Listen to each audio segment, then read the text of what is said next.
Blog Talk USA. Are you tired of waiting for change? Tune in to Blog Talk USA. Let your voice be heard on Blog Talk USA.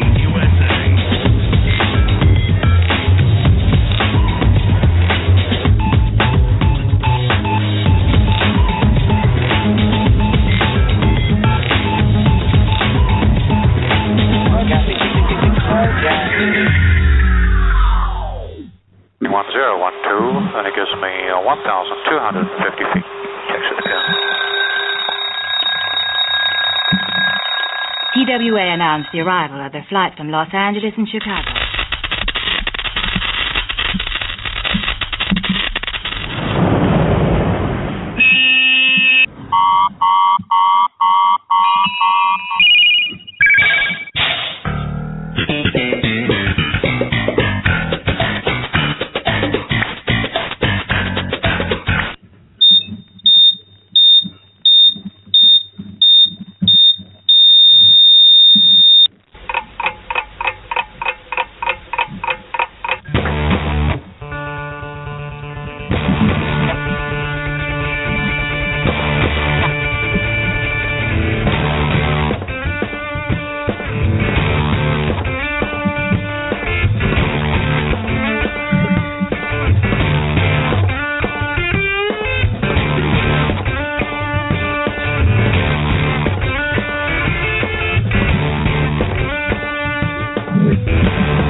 And welcome one and all to this Thursday, February 4 edition, 2016 of the TNZ show, TNZ Talk. We are happy to be with you. I'm Tony Trupiano.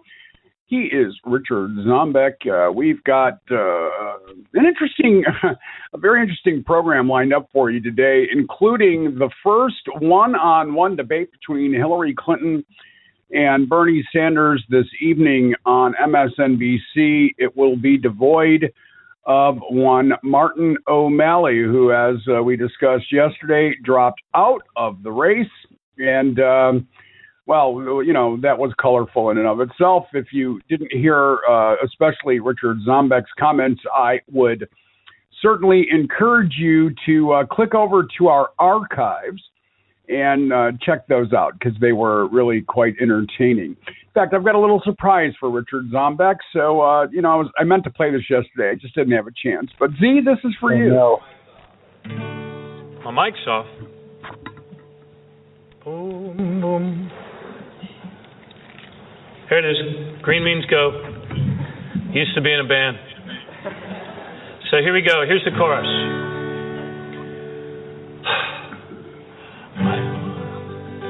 Here's the chorus. Iowa, Iowa, winter, spring, summer, or fall. Come see, come dance with me to the beautiful Iowa walls. Are you ready? We'll try it one more time for practice. Iowa, Iowa, winter, spring, summer, or fall. I think that I've punished you enough, but, just thought you might enjoy that. It's just weird, isn't it?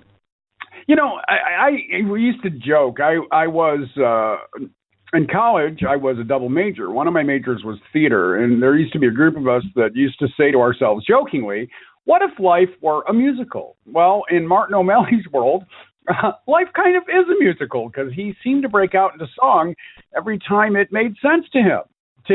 Yeah, it's not exactly. It's, hey, look, someone has a guitar, and I kind of hope someone had a guitar, not that it was one of his staffers that had a guitar. And then I really can't understand why anyone would show up at an O'Malley event with a guitar, unless they'd heard him sing at a previous event with a guitar. It's just really weird. Yeah, well, good morning, by the way, and great to be back with you on this Thursday morning. It's been an interesting 24 or technically 23 hours since we last visited on air, and a whole lot going on. Let me start with Z. I want to play a little audio that actually is a little more relevant to the discussion today. Rick Santorum dropped out of the race yesterday, suspended his campaign, and decided that he was going to immediately endorse one Marco Rubio, who will, at some level, hog much of our time today for good reasons. But this is what happened on the Morning Joe show this morning. This is about 2 minutes of what was a very interesting back and forth dialogue. Marco Rubio reacting to news that former Senator Rick Santorum endorsed him for the race for the White House, and with us now, former presidential candidate and the winner of the 2012 Iowa caucuses, Rick Santorum. Rick, always great to see you here. Thank you, Joe. What do you list as Marco Rubio's top accomplishment that made you decide to endorse him? Well, I mean, I would just say that there's a guy who's been able to, number one, win a tough election in Florida and pull people together from a variety of different spots. This is a guy that I think can work together with people. That's the thing that I like about him the most, that he's someone who brings people together, and at a time with there's such divisiveness in Washington, I was looking for someone that can win this election, and it wasn't a divider. And I think that's the problem I have with everybody else in the field. So he can win. But he's been in the Senate for 4 years. Can you name his top accomplishment in the Senate? Actually working in the Senate, doing something that tilted your decision to Marco Rubio. You know, here's what I would say about that. My feeling on Marco is someone who has tremendous potential, tremendous gifts. If you look at being a minority in the United States Senate in a year where 4 years where nothing got done, I guess it's hard to say they're accomplishments. I mean, tell me what happened during that 4 years that was accomplishment for anybody. Well, I mean, it was a complete gridlock. Wait a minute. But hold on. The Republicans have actually been in the majority for the past 2 years. Can you name one thing that he's passed? First off, that he's passed in the last 2 years. Joe, look, the Republicans have been a majority for 1 year and 1 month, of which, as you know, he was running for president primarily. The first 4 years, he was in the minority, and nothing got done. And by the way, what happened this year under the Republicans that he got done? I could list some things that happened, but I'm not defending the Congress. I'm not being difficult here. I'm just asking you to name one accomplishment. No, I'm just saying the problem is list one accomplishment. Just one. And it went on from there. Richard Zombeck. The correct answer is I can't. I can't name any accomplishments. That's the correct response, because Marco Rubio doesn't bother showing up for work. Well, you know, he was in the minority for 4 years, and as it went on, this is what Rick Santorum had to say. Okay, Marco Rubio was number one, the Speaker of the Florida House, which is not something that's a minor deal. I mean, he was elected by his colleagues to be the Speaker of the House. Number two, he spent 4 years in the United States Senate being frustrated like everyone else that nothing got done. And then you can't point to him and say, well, nothing got done, therefore he has no accomplishments. The argument is bogus, Santorum said, slamming the feckless Congress. It's actually not a bogus argument, Scarborough said. All I'm asking is a simple question. I'll ask it one more time, and don't attack me because we've been friends for a long time. Santorum then goes on to say, no, let me ask the question one more time. And Scarborough says, no, let me ask the question one more time. List one accomplishment. And he says, well, I know he included something that went after the insurance companies in the most recent omnibus. I know that he fought for that to stop bailing out insurance companies. That's one thing I'm familiar with that I saw recently. But again, he was on the campaign trail and accomplished that. The bottom line is there isn't a whole lot of accomplishments, Joe, and I don't think it's a fair question. Yeah, exactly. And, you know, because the answer is he's accomplished nothing. Yeah, absolutely nothing. And I mean, his own party is calling him out for it, right? I mean, we had Christie the other day calling him the boy in the bubble. pointing out that he doesn't show up to vote, that he can't even do his job, and he's even said it. Rubio himself has even said, I find work in Congress to be boring. How do you like that? You get elected by a majority of constituents who are looking at you to basically vote and represent you in Congress, and you go, this is kind of boring. I mean, what would happen if you or I walked into our boss, when we had bosses, and said, hey, you know what? I understand you're paying me and stuff, but I'm just going to hang out here because really I just kind of think it's boring. So I know it's 1 o'clock in the afternoon, but I'm going to go home. I might go to Florida, hang out for a little while. I'm going to sit on the beach until you can make this a little more exciting for me. Or if I can have your job, that would be great, because that's essentially what Rubio's doing, right? This is too boring. I want a better job, and I want it to be president. I want to be in charge of everything. Right. Now, let me, just ask the question, as you and I were discussing in our pre-show discussion this morning. Who do you believe is really programming Marco Rubio? And I use that word deliberately. Somebody's programming the guy. He is, by many pundits, seem to be, they characterize him as robotic. And let me continue. They say that he sticks to the script, that he has memorized it well, and so well, in fact, that it's a pretty damned good stump speech. And when questioned publicly, even yesterday, why he doesn't go after Donald Trump, he said the campaign's about him. It's about his policies and his ideas, not about anger, and certainly not about, whatever else people want this to be. And again, sticking to a script. Yeah, and Chris Matthews called it that too. Speech parts, right? He's just all he's doing is speech parts. He's got an entire speech memorized, and he's picking out some key paragraphs within that speech at any question. Right? And again, if we're looking at this like I was referring it to as a job interview. How is that going to work? I mean, you go into a job interview and it's like, tell us a little bit about yourself. And what do you think about this particular piece of software? Well, I'll tell you, I voted for Obamacare. I voted to repeal it 62 times, whatever. I mean, the thing is that you've got, and it's kind of the same problem that we've talked about with Hillary Clinton. When Hillary Clinton is one-on-one, when she's doing, she was actually on CNN yesterday with Anderson Cooper. Thank you. And she can be candid. She can answer questions. Granted, she doesn't answer them very well, and whatever. But when she's out stumping or giving a speech, there's a sense that she's reading the parenthetical statements and cues in her head, right? Like, now's a good time to laugh. Now's a good time not to scream. Now's a good time to say this.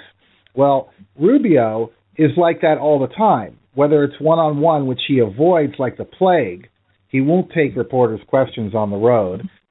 He rarely does TV interviews. So, I mean, this is another case of, someone who said, hey, third place is great. We won. We essentially won Iowa because these other two nut jobs are never going to make it. Third place is great. I'm the candidate for you. But, the more attention that's drawn to a candidate, particularly like Rubio, the more we're going to see him fall apart, because he cannot answer, even in events, reporters are given questions to ask him. They're not allowed to go off script. So, the whole party is falling in on itself. And watching it is, what else are we going to do? We just, we watch it, Tony. And Rubio's going to fall apart because he can't answer questions that are off script. And he won't take up, he won't take any questions from the crowd, and reporters aren't allowed to ask him questions that haven't already been vetted. So let me make this a little bit local at the same time national. The governor of Michigan, Rick Snyder, has become a national laughingstock for obvious reasons, what he allowed to happen in Flint, Michigan. But when he ran for his job as governor the first time, he was that candidate. He didn't have policy. He didn't articulate himself. He gave himself a nice little nickname, which was One Tough Nerd. And we knew literally nothing about him. And at the time, I was a columnist, not on the radio.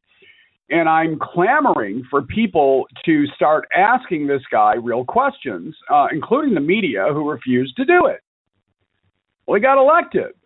So there is a pattern here for this strategy that Marco Rubio is employing working. I'm curious if they're using the same consultant. I'm not being a smartass. I'm wondering.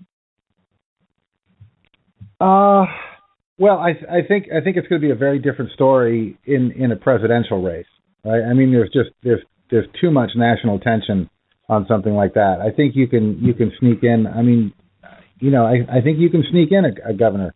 I mean, I really think you can. And you don't think you can sneak in a president?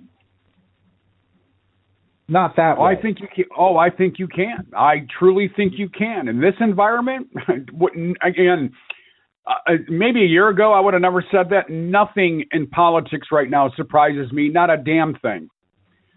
And if Marco Rubio is truly considered the establishment guy, if he's really considered the guy that's best positioned outside of Trump and Cruz to take over the mantle of leading the pack, yeah, anything's possible.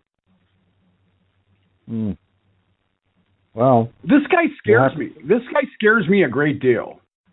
Well, I said it yesterday.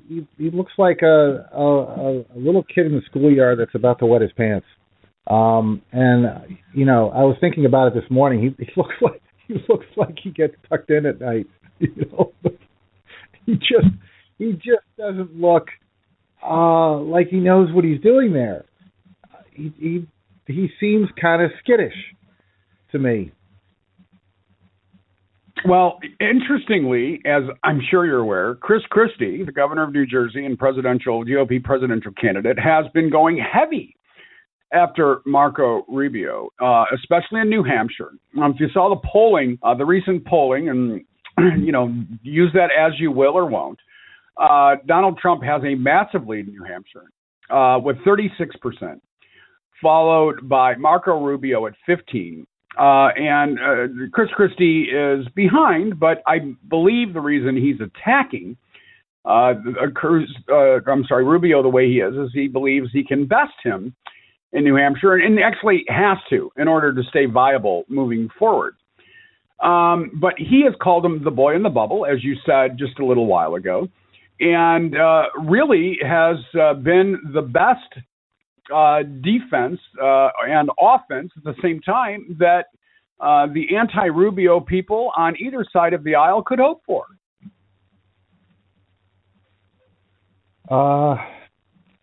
Yeah.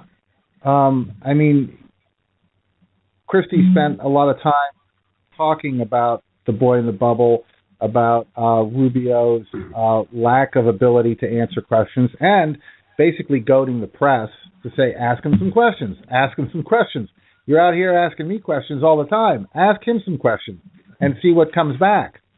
So, this is going to get harder for Rubio as time goes on. It's going to be more and more difficult because he doesn't respond well to criticism. He doesn't respond well to questions that aren't scripted. And unless he's got, he's not one of these off the cuff, I've got details and statistics. I mean, the one thing that and it's not really a fair comparison because, they've been around for a lot longer. But if you talk to, for example, when Biden is interviewed, or when he was doing his debate against Paul Ryan, Bernie Sanders is the same way. Elizabeth Warren is the same way. They've studied this. They know what their response is. They've given just about everything some thought. And if they haven't, they very rarely pivot to a completely irrelevant answer to the question. And Rubio will be asked a question he doesn't know the answer to. He'll pick a piece of one of his speeches and he'll recite it. And sometimes it has absolutely nothing to do with the question that was asked. It's an interesting tactic, but I don't know how long you can keep that up. I mean, he went to New Hampshire. He gave at every single event he gave the exact same speech in New Hampshire. 2 or 3 maybe, but I mean this was multiple appearances where reporters were following him around and listening to the exact same speech, word for word. Not only that, but he's been called out for plagiarizing one of Obama's campaign speeches. Yeah, after the Iowa quote-unquote victory. Yeah, they said this would never happen speech. Well, as we will continue, and it's not you and I, it's the media, it's the electorate, and in fact, a Rubio spokesperson was on MSNBC earlier today and was asked about Chris Christie and about Rubio giving the same speech, etc. There was a real arrogance about his answers to Chris Janning's questioning, and she was, being very nonchalant about it. It wasn't like she was being threatening or accusatory in any way. And he said, "Hey, listen, this isn't New Jersey. This is New Hampshire. So it doesn't really matter what Chris Christie says." Well, yeah, it does. It does matter what Chris Christie says. They're both candidates for the same office. So this deflection model that they're using, I find odd, and I think you're right. He's not going to be able to hold up to the heat of a campaign. There's no way. No, I don't think he will. Particularly, the Republicans in general have a habit of avoiding the unfriendly media, right? And this is they're not willing to come out and argue. And Sanders, Clinton, any of the Republicans, any of the Democrats will go on and take the heat from Fox News and take unfriendly questions and really beat them down. Now, the right-wing media repurposes that and says that they're whining, but they're at least willing to go on. Bernie Sanders will go on Bill O'Reilly. A lot of these guys will not go on to MSNBC or CNN because they find them to be hostile. And by hostile, what they mean is they're asking me questions that I can't answer, honestly. And they call me on it. And we're seeing the same thing with Fox News is, a lot of them getting frustrated with, in particular, Megyn Kelly saying, hey, that's not completely true. That's not completely right, what you said. So what do you have to say about that? And they go, oh, Megyn Kelly must be, it must be that time of the month because she's being all hostile to me. And, then they get slammed for that, and good for them. All right. Well, there's another story brewing over the last 48 hours that seems to either be getting hotter or more insane, and it starts with this. I think what he did is disgusting. He said that Ben Carson, who's a fantastic guy, had dropped out of the race during the caucus. He had dropped out of the race and vote for Ted Cruz. All of those people come and vote for Ted Cruz, and many of them did. I think it was a disgrace that he did it, and I don't think it should be even allowed. I think those votes should be taken away, and there were plenty of them. Donald Trump used all of his appearance time on Fox News tonight to remind people that he lost in Iowa. No, it's not a mistake. He did it on purpose. I mean, come on, you're not a baby, Greta. He did it on purpose. And then he apologized after all the votes were counted. That's thousands of votes that were taken away, which, by the way, would have given me, in my opinion, would have given me the election. Because, when the people went in, I won by 4 or 5 points. Now, I was very happy at second place because a lot of people thought I shouldn't even go to Iowa and partake, and I came in second place. But I'll tell you what, I think what he did was a fraud, and what he did with the voter violation statement looking like it came from a government was a fraud, and I think it's a disgrace that he did it. Remember, this is the same guy who said this 48 hours ago. I want to congratulate Ted, and I want to congratulate all of the incredible candidates. Ted Cruz is using Donald Trump's latest tantrum as proof that Donald Trump is far too emotionally unstable to be commander-in-chief. We need a commander-in-chief, not a Twitterer-in-chief. We need someone with judgment and the temperament to keep this country safe. I don't know anyone who would be comfortable with someone who behaves this way having his finger on the button. I mean, we're liable to wake up one morning and Donald, if he were president, would have nuked Denmark. That's not the temperament of a leader to keep this country safe.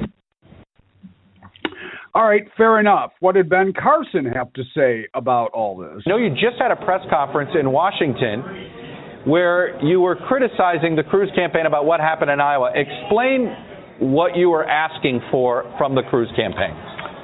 Accountability. Senator Cruz has apologized, said that he didn't know what his campaign was doing, but that he certainly didn't condone such activities. But there needs to be action. When I found that things weren't going to my expectations in my campaign, I did a deep dive. I found out what was going on. We made the changes very appropriately. Things are incredibly better now. You have to do something because accountability is necessary if you're going to clean up corruption. And right now in Washington, D.C., it is a cesspool. And if you're just going to allow things to happen and just say, oh, sorry, that's not going to help. Do you think Ted Cruz won the caucuses, honestly? It's very, very difficult to say.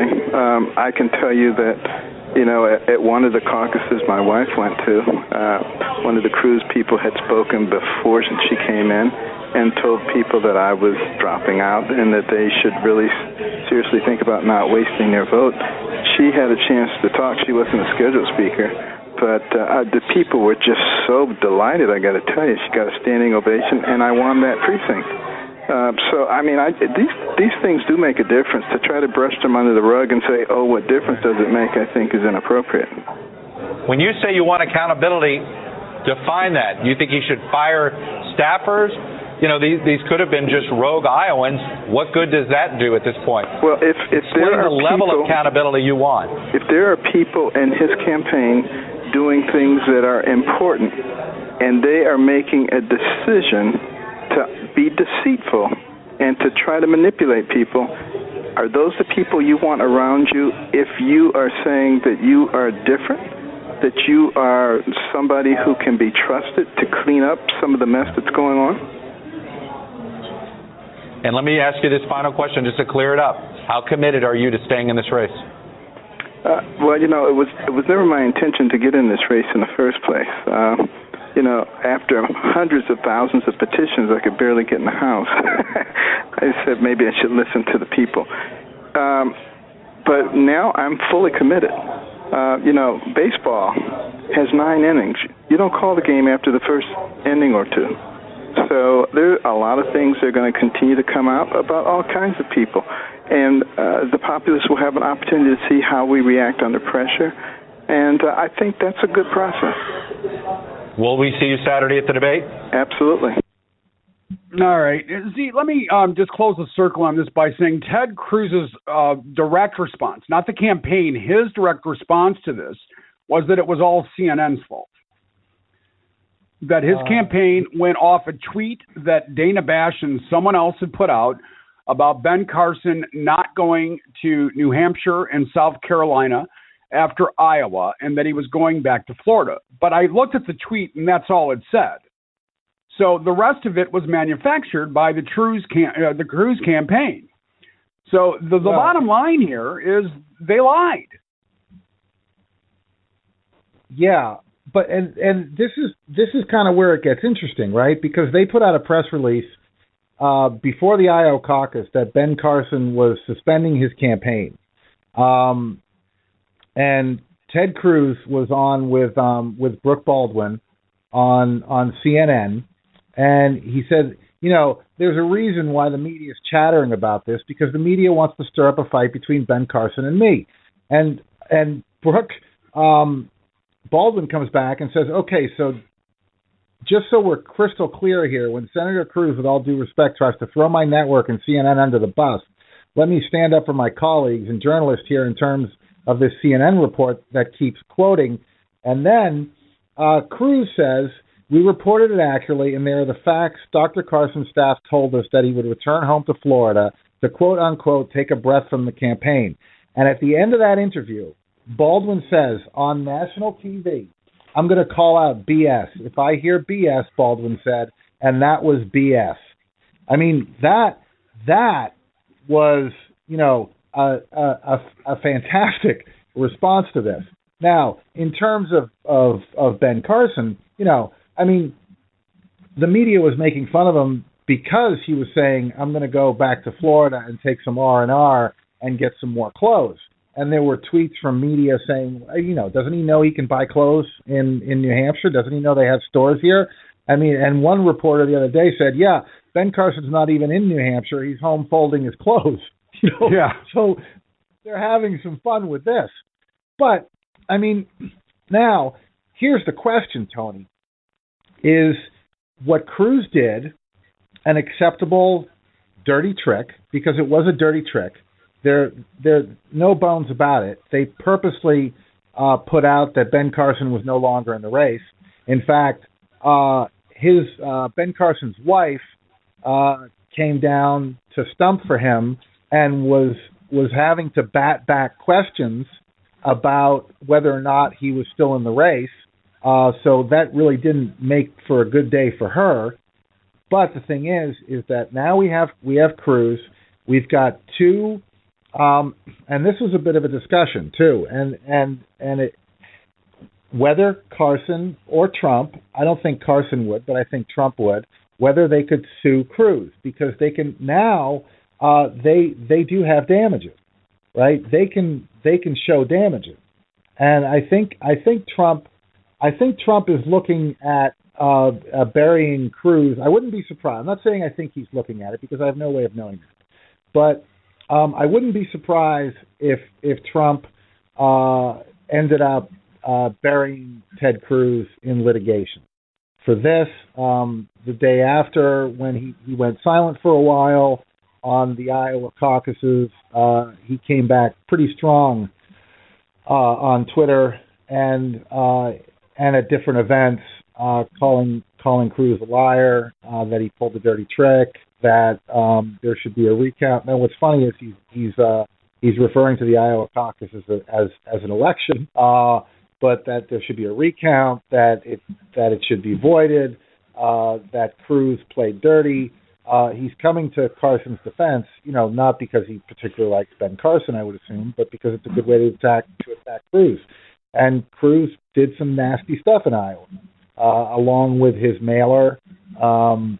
And then this, he felt Ben Carson creeping up behind him, and he said, "Hey, why even vote for him? He dropped out of the race."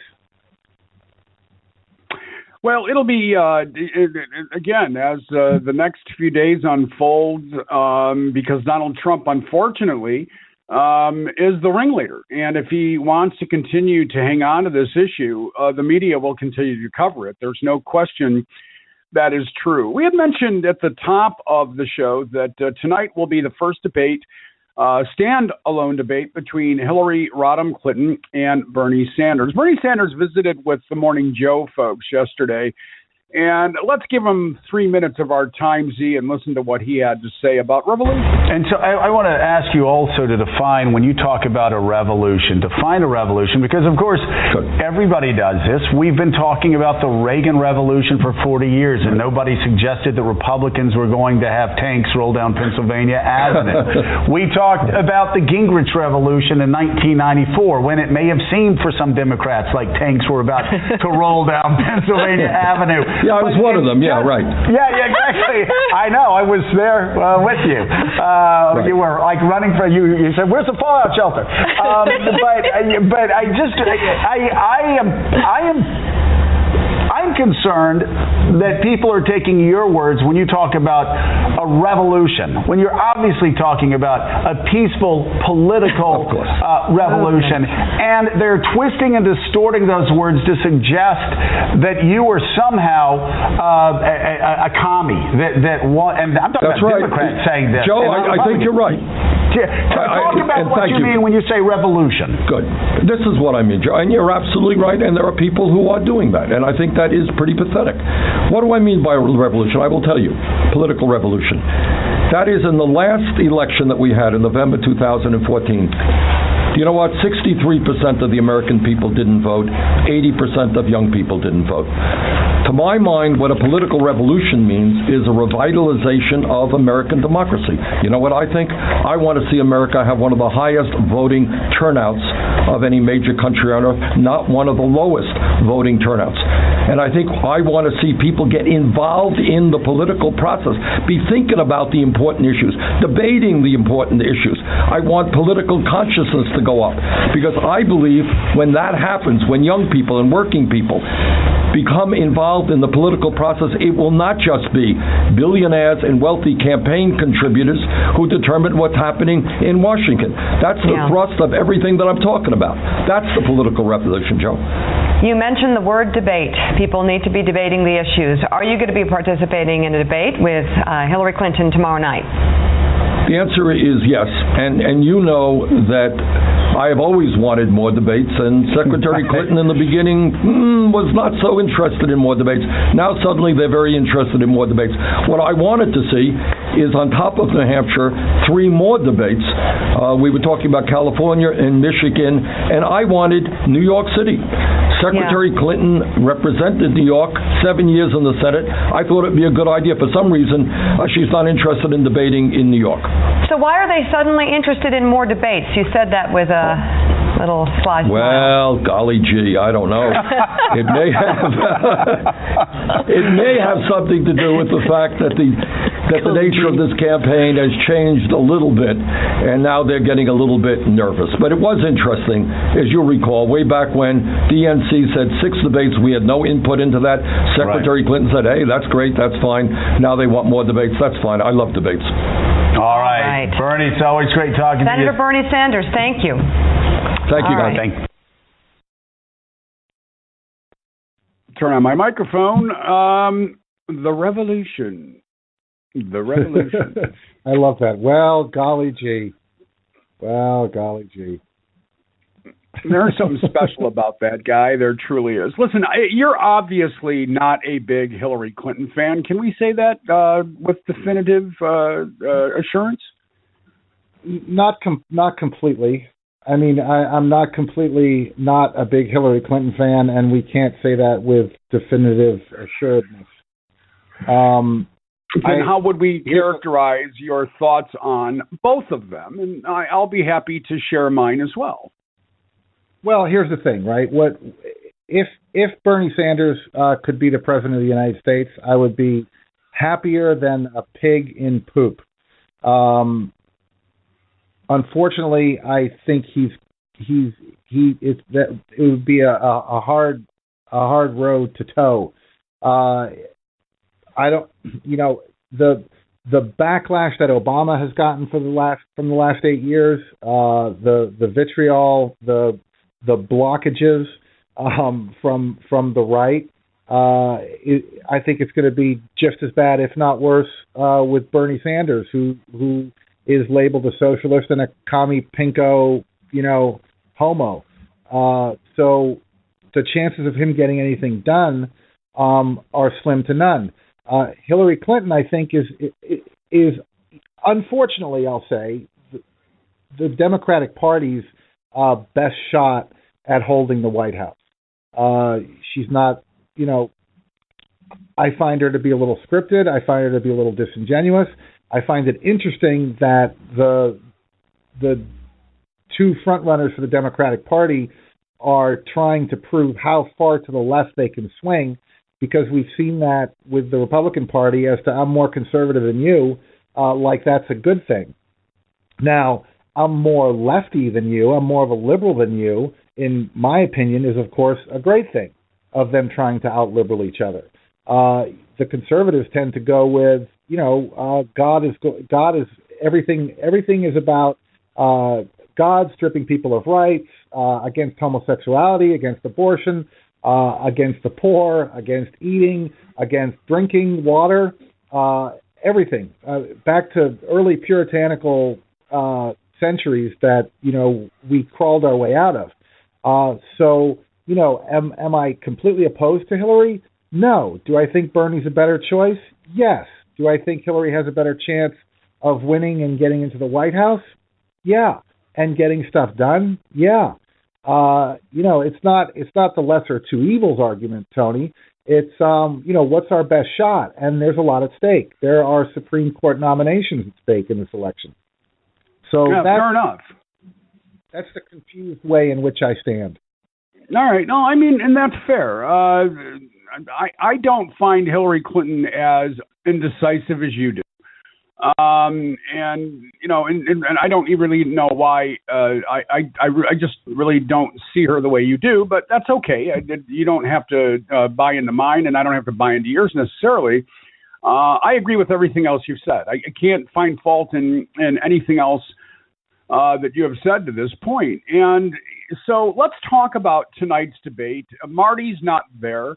I was thinking very early this morning, what opportunities does that present besides more time? I'm not just being practical here, that because Martin O'Malley doesn't get to interject, that gives them more time. That's obvious.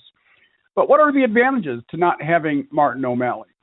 Well, I think that they can both have the space and it's incumbent upon them, and we'll go with that time factor for a moment, that Martin O'Malley would have received to use to their advantage. Which one of them will use it better to their advantage than the other? Now, the assumption will immediately be made by those more in the mainstream that Hillary Clinton, because she's the quote-unquote better debater, will probably come off as being better in this exchange as well. I'm not buying that she's the better debater. I think she prepares well. I think that she's well practiced. But there's still, the media still poo-poos Bernie's ideas. When he was asked on a program the other day about universal health care, his answer was so common sense. What is so socialist about doing something that every industrialized nation in this world is doing but us? What's socialist about that? There was no answer. Well, the other answer is okay. So it's socialist. Who cares? I mean, this is like every other argument we have in this country. It's like, well, he's a Muslim, and so what? It's socialist. So what? I mean, I hear people say I don't want socialism in this country, and okay, so let's get rid of the fire department, the police department, the roads, public transportation, water, sewer, trash pickup. Let's get. If you're that opposed to socialism, let's do away with that. There was an article the other day, actually, about Ted Cruz talking about how someone put it up on Facebook and that Ted Cruz is the biggest supporter. He's going with the Donald Trump thing. The biggest supporter of firemen, policemen, and town workers. And I put under it, so he's for socialism. Right? I mean, come on, right? And I was going to joke about this, but Martin O'Malley is actually going to be there. He's opening he's going to be the opening act with a sing along of "This Land Is Your Land." You're bad. And it's funny because a couple bands have done tributes to Bernie Sanders with their renditions of "This Land Is Your Land," and in fact, Bernie Sanders did a sing along with an band of "This Land Is Your Land." So that song's even coming back into vogue is what did Chris Matthews say about his leg? There's a tingle up my leg, and it's true. To see people singing Woody Guthrie, who actually hated Donald Trump's father. Donald Trump's father was Woody Guthrie's landlord, and some of the songs that Woody Guthrie wrote were inspired by having Donald Trump's father as a landlord. The song's coming back, and it's coming back at Bernie Sanders rallies with Bernie Sanders singing along. So maybe Martin O'Malley is going to be the opening act of the debate tonight. We'll have to wait and see. Well, he would be well rehearsed. I'll just put it. He would definitely be well rehearsed. A couple odds in the last 15 minutes of the show, and I've been egregious in not the phone number. If anybody has a question or would like to join us with a comment, the number here at Blog Talk USA is 347-855-8118. That's 347-855-8118. Well, Z, it still is just really difficult to be Jeb. It's just difficult. And to the point where, Jeb is now turned into a kindergarten instructor. I think the next president needs to be a lot quieter, but send a signal that we're prepared to act in the national security interests of this country to get back in the business of creating a more peaceful world. Please clap. His mom loves him. And his brother's a good guy. His dad's one of the greatest Americans living, and please clap. And one of the most wonderful, loving men I've ever met in the history of the world. I just, it's wow. And that you have to ask for an applause line. That you have to say, had he not said anything at all, I don't think there would have been a news story about nobody clapped for Jeb Bush, But saying something, there's a headline, Jeb Bush begs for applause. It really is. It's more proof that this guy, he just can't get out of his own way, Tony. He's so awkward. He's so nerdy, and nerd is a good thing these days. He's the bad kind of nerd. He's the embarrassing, awkward, bumps into walls kind of nerd. It's kind of pathetic that he has to defend his almost man-child awkwardness in support of some of his actually not so bad policy remarks and ideas. I don't know. I mean, he really did kind of seem like the most reasonable choice, but I don't think at least the voters on the right don't want reasonable.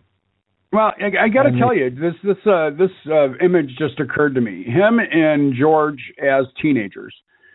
Just kind of wrap your head around that. What must their relationship have been like? I mean, George is the kind of guy, because he actually did this in the White House, where he would walk up to a complete stranger and say, "Pull my finger," and they wouldn't. He would fart. I mean, he really did that as president of the United States. That's not a rumor. That is a confirmed fact. What do you think those two were like as brothers in their teens? It had to have been a screen. Oh, can you imagine? Hey, Jeb, I got some Coke here. And that could have been when they were teens, for all we know. There's a reason that Barbara loves Jeb, because I'm sure Jeb was the good one. I bet Georgie was a handful for Barbara.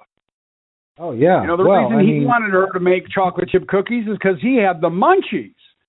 Jeb wanted her to make chocolate chip cookies because he wanted to go to the bake sale. He wanted to put on an apron and help Mommy stir the cookies. Why not? He's such a good boy. Jeb's such a good boy. And he is.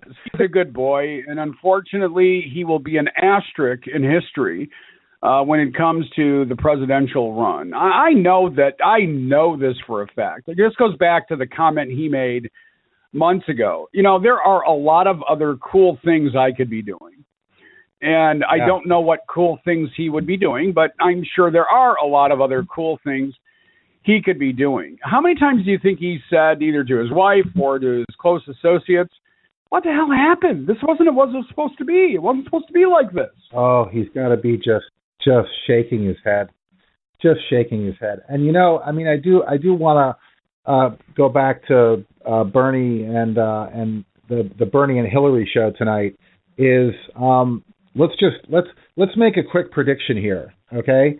Is that on the debate stage, the results, the post wrap up of the debates and during the debates, I'm going to guess that on social media and among voters, Bernie is going to come out on top and as the winner of tonight's debate. And in the media, including the left-wing media, including the liberal media, they're going to pick Hillary as basically the clear winner. The same thing that's happened in every debate. Exactly. Yeah. And I think the pundits and the people that are reporting on this and watching this are really they've been surprised time and time again. They ignored Bernie Sanders for a really long time. They're forced now to not ignore him, but they've chosen to be condescending in some cases. Clearly, Chris Matthews was condescending. The name that I was trying to come up with earlier today when you and I spoke was Gene Shaheen in New Hampshire, who was basically saying what Joe Scarborough was saying. This commie pinko is running for president, and you don't see a lot of that on the right, which is surprising. I mean, you see it amongst the candidates of them insulting each other, but when you talk to senators, representatives, people from the RNC, they go, "Hey, listen, so and so is a good candidate, and if he wins the nomination, we're behind him 100%." And we're not seeing that on the Democratic side. We're not seeing people say whoever the people vote for, we're going to back. They're pushing Hillary for the most part. They're being really kind of nasty to Bernie Sanders, and I think some of it is because of the fear of not being able to get things done and being too radical. But socialists before him were radical and got things done. We got the New Deal, we got welfare, we got Social Security, we got Medicare, public schools. We got a lot of things done through elections that people thought that those people were unelectable at the time. And granted, it's a different climate, but the popularity of Bernie Sanders, they come after him, and he raises $1 million in 24 hours. Now, $3 million actually. $3 million. He raised $3 million in 24 hours. After one event, but typically, this whole thing with Chris Matthews, they tweeted and posted that out, and there was another $1 million that came in. Let me just pose this to you in vain with this discussion. Do you think that whoever they are, characterize that any way you want, are opposed to Bernie Sanders or his ideas? Are they mutually exclusive? Or are they one and the same? I think they are for Hillary. There's a couple articles in the Washington Post. Jonathan Capehart talked about it, about the very strong Sanders supporters and very strong Hillary supporters. And anytime anything comes up that's anti-Hillary, they attack the messenger. And the thing is that both of these candidates have their flaws. And, we on the left have gone after voters on the right for supporting their candidate no matter what their flaw, no matter what they say, and poo-pooing that, they just said that because, they're trying to get attention, and I don't think they really mean it. And that's a dangerous place to go, because the fact is that they do really mean it. Things that come out of Cruz's mouth, he really means. He is going to fight to ban abortion in this country. He is going to fight against LGBT rights. He is going to fight to defund Obamacare and repeal Obamacare and get rid of health care for tens of millions of people. And, you ask people who support him and they say, oh, well, he's just saying that because it's an election cycle. And we have these arguments on the left that I think we need to have actual discussions about it. It's, look, she's weak in this. Look, he's weak in this. I don't particularly think that Bernie Sanders is very strong on his foreign policy. That doesn't mean that I don't want him elected. It doesn't mean that I don't want to see him as president. It simply means that he's weak on foreign policy. And, I'm not attacking Bernie Sanders. I'm attacking the fact that he's weak on foreign policy. So, and by the same token, that's one of Hillary Clinton's major strengths. So, getting attacked for stating the obvious and stating a fact is not something that I think reasonable people should be doing. I got an email from somebody yesterday. Said, how would I feel if Hillary Clinton were the nominee and she chose Bernie Sanders as her vice president? How would I feel about that? And I just responded, I'm not ready to go there. First of all, she won't do that. At least I can't fathom. And more importantly, I don't think Bernie would do it. Yeah, I would have responded with, I would feel that hell was freezing over. Yeah. That's how I would feel. I just don't think Bernie would do it. Anyway, it's time to wrap things up, Z, if you would be so kind. Yeah, you can find us at tandtalk.com. That's TNZ with the and spelled out. From there, you can get our Twitter feed, like us on Facebook.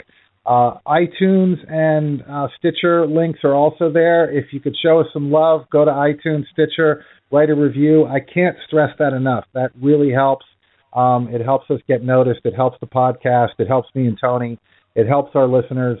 Go there, link to us, read our articles, download our podcast. The archives are up there. Everything you'll need. Tony, we need to thank Blog Talk USA absolutely for part of their network, and we will see you the next time around here. Yeah, let me just let people know that we will, tomorrow we are going to replay today's show as I have a unfortunate funeral to go to, and we just don't have time to pre-record something between now. I have to leave very early. It's the funeral is not anywhere close to where I live, and so I have to get out the door very early in the morning. But we'll be back live on Monday. And Z, as always, appreciate your time and the time of the audience, whether people are listening live or doing the archive thing. It doesn't happen without them. And as you said, give us some love on iTunes. With that said, again, thanks to everybody. And we'll be back on Monday live. Please listen to a replay of the show tomorrow. As always, we ask that you be well.